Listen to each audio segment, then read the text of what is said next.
আসসালামু আলাইকুম। আসলে এই সকাল সকাল ভিডিও বানার কোনো ইচ্ছা ছিল না, তারপরে চলে আসলাম।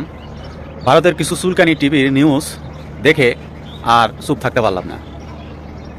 ওসমান হাদি খুনি ইন্ডিয়ায় অবতরণ করছে, সেটার জন্য হাইকমিশনারকে ডাকানো হয়েছে বা ইন্ডিয়ান ভিসা বন্ধ করে দেওয়া হয়েছে।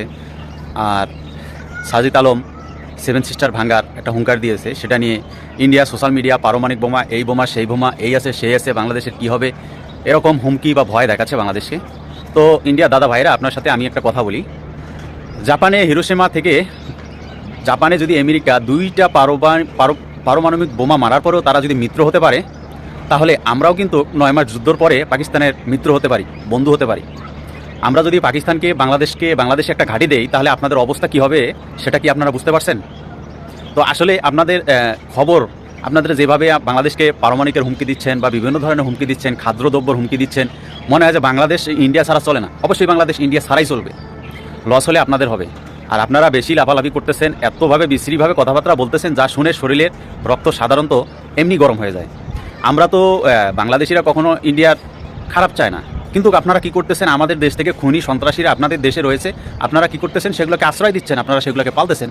তো স্বাভাবিক কারণে এভাবে আপনাদের উপরে বাংলাদেশের মানুষের ক্ষোভ হবে, এটাই স্বাভাবিক। কারণ আপনাদের যদি দেশের শীর্ষ সন্ত্রাসীরা বাংলাদেশে এসে স্থান নেয় বা আমরা যদি তাদেরকে আশ্রয় দেই, সেক্ষেত্রে তো আপনাদেরও এরকম বাংলাদেশের প্রতি আপনাদের মন মানসিকতা এরকম গরম হবে, এটাই স্বাভাবিক। তো আপনারা এত কিছু বোঝার পরেও বাংলাদেশকে পারমাণবিকের হুমকি দেন, হ্যাঁ, আবার কে কে টার্গেট আছে সেগুলো বলেন। তো আসলে টার্গেটটা কিন্তু আমরাও করতে পারি, আমাদেরও কিন্তু টার্গেট করার সাহস রয়েছে। কারণ আমেরিকা আর জাপান পারমাণবিক বোমা মেরে হাজার হাজার লক্ষ মানুষ মারার পরেও যদি তারা ঘনিষ্ঠ বন্ধু হতে পারে, তাহলে আমরা 9 মাস যুদ্ধ করেছি, আমাদের কয়জন লোক মারা গেছে, আমরাও কিন্তু তাদের বন্ধু হতে পারি, আমরাও তাদের সাথে সামরিক চুক্তি করতে পারি। আমরা যদি পাকিস্তানের সাথে সামরিক চুক্তি করি, তাহলে আপনাদের কি হবে? আপনারা একবার চিন্তা করছেন, আমরা যদি পাকিস্তানের সাথে সামরিক চুক্তি করি, তাহলে ইন্ডিয়ার কি অবস্থা হবে? তো আপনারা সব কিছু চিন্তা না করে বাংলাদেশটাকে মনে করছেন তুচ্ছ ব্যাপার। আসলে বাংলাদেশ তুচ্ছ নয়। আপনারা যদি বাংলাদেশে পারমাণবিক মারেন, যে বাংলাদেশ শুধু ক্ষতি হবে না, আপনারাও ক্ষতি হবেন, আপনারাও ধ্বংস হয়ে যাবেন।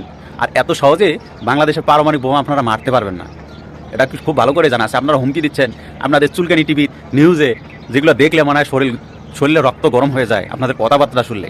এত তুচ্ছ মনে করেন না বাংলাদেশ এমন একটা দেশ, এই দেশটা যে কি, বা এই দেশের ভিতরে যে কি মাল আছে, কি এই জনগণের যে শক্তি, ইমানি শক্তি, আর কি আর বলবো। আমরা আপনাদেরকে তুচ্ছ মনে করি, ইন্ডিয়াকে আমরা তুচ্ছ মনে করি, আমরা বাঙালিরা ইন্ডিয়াকে তুচ্ছ মনে করি। আপনাদের মতো ইন্ডিয়ান ওই পারমাণবিক বোমা দেখে আমরা ভয় পাই না।